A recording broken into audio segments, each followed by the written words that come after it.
Hotel tua tampak menakutkan di bawah sinar bulan. Jendela-jendelanya yang gelap menyilaukan seperti mata kosong, menimbulkan bayangan yang menakutkan. Maya, Nia, dan Dika tiba dengan mobil mereka. Udara terasa penuh dengan ketegangan saat mereka mendekati hotel yang tidak menyenangkan itu. Keraguan Nia dan Dika berbenturan dengan kegelisahan Maya yang semakin besar, karena ia merasakan kehadiran jahat yang mengintai di balik dinding hotel yang lapuk.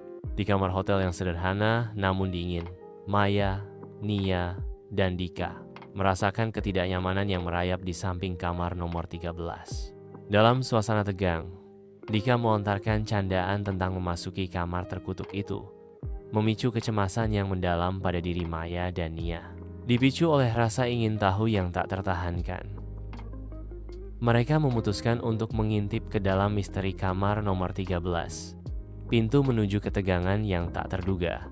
Pintu kamar nomor 13 terbuka, mengungkapkan kehampaan yang gelap dan berdebu, di mana cermin besar berdiri sebagai saksi bisu. Di tengah keheningan yang mencekam, bayangan misterius menari di dalam cermin, mengkhianati ketiadaan wujud nyata di dunia ini. Dalam sentuhan dingin ketakutan, Maya merasakan kehadiran jahat merayapi jiwanya, menyuarakan peringatan. Kita harus segera pergi. Di kamar hotel 13 yang remang-remang, Maya merasakan sentuhan firasat buruk yang menusuk tulang. Dalam momen yang penuh dengan firasat, Maya berseru dengan mendesak, "Kita harus pergi sekarang." Di kamar hotel 13, suara langkah kaki berat yang mendekat membangkitkan ketakutan yang mendalam saat bayangan hitam mengerikan muncul di cermin. Mata yang ketakutan terbelalak saat bayangan hitam yang mengerikan muncul di cermin. Wajahnya pucat dan matanya yang kosong menatap jiwa mereka. Di puncak ketakutan, bayangan hitam memperingatkan dengan dingin, "Pergilah sebelum terlambat." Maya, Nia, dan Dika menyerbu keluar kamar 13. Pelarian mereka diliputi teror. Bisikan jahat mengular dari kedalaman ruangan 13, membuat mereka merinding hingga ke sumsum tulang. Meskipun mereka berusaha keras untuk melarikan diri, teror yang tak terhindarkan mencengkeram mereka lebih erat, pertanda kengerian yang akan datang. Sebuah suara halus bergema dengan nada menakutkan. "Kamu tidak akan bisa melarikan diri," menyegel nasib mereka. Maya dicekam ketakutan yang memuakan saat mengetahui hilangnya pendatang baru setelah menginap di kamar 13. Pengungkapan yang mengerikan bahwa siswa tersebut terakhir terlihat di ruang 13 memperbesar teror Maya yang semakin meningkat. Suatu kekuatan gelap yang tidak dapat dijelaskan mengintai di balik ruangan itu, menjerumuskan Maya ke dalam misteri yang lebih dalam dan lebih mengerikan. Tawa riang dan candaan memenuhi kamar 13 saat Maya, Nia, dan Dika memasuki. Ketidaktahuan mereka akan sejarah kelam ruangan itu menambah kengerian. Kegembiraan mereka yang tak berdosa mengkhianati bayangan yang bersembunyi di dalam dinding kamar 13. Sebuah kontras tajam yang meningkatkan ketegangan yang akan datang. Saat mereka menetap, ketidaktahuan mereka menjadi tabir, menyembunyikan kekuatan jahat yang terikat untuk mengubah reuni mereka menjadi mimpi buruk. Di rumah Maya, malam-malam setelah kejadian mengerikan di hotel, Maya, Nia, dan Dika meringkuk ketakutan. Wajah mereka diterangi oleh cahaya ponsel yang menakutkan. Maya memecah kesunyian.